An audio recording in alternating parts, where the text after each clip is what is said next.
Bonjour à tous, nous sommes au chapitre 1, ondes et particules. Nous avons abordé la dernière fois le phénomène des rayonnements et les particules qui étaient émises. Nous allons voir aujourd'hui les ondes mécaniques. Donc, ces ondes mécaniques sont caractérisées par le phénomène de propagation d'une perturbation dans un milieu matériel élastique. Ce milieu matériel peut être différent, tel que l'eau, telles que les vagues à la surface de la mer, ou encore la terre, conséquence d'un séisme, ou encore l'air lors de la propagation du son dans l'air. Ces ondes mécaniques ne peuvent se propager dans le vide, contrairement aux ondes électromagnétiques.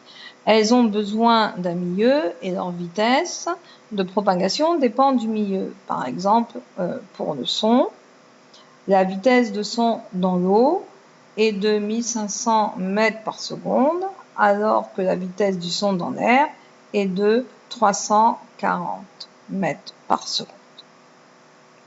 Ces ondes mécaniques se déplacent sans transport de matière, mais avec un transport d'énergie. L'étude des déformations d'un milieu matériel nécessite des capteurs adaptés.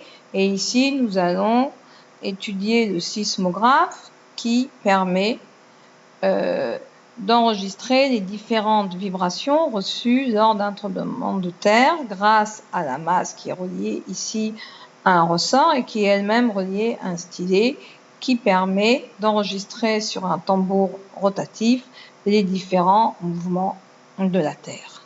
L'énergie libérée lors du séisme est traduite par une grandeur appelée magnitude, mesurée sur l'échelle de Richter. Et voici quelques exemples. Par exemple, si le séisme est moins de 2,9, alors il est impossible à ressentir, mais il est enregistrable sur les sismomètres. De 3 à 4,9, ce séisme est capable de faire bouger des objets, mais ne cause généralement pas de dégâts. De 5 à 5,9, alors là, le séisme est capable d'engendrer des dégâts importants, mais heureusement peu de dégâts sur des bâtiments modernes. Par contre, de 6 à 6,9, c'est un fort séisme qui est capable d'engendrer des destructions majeures sur une large distance. De même qu'entre 7 et 7,9, il est capable aussi de destruction majeure sur une zone beaucoup plus large.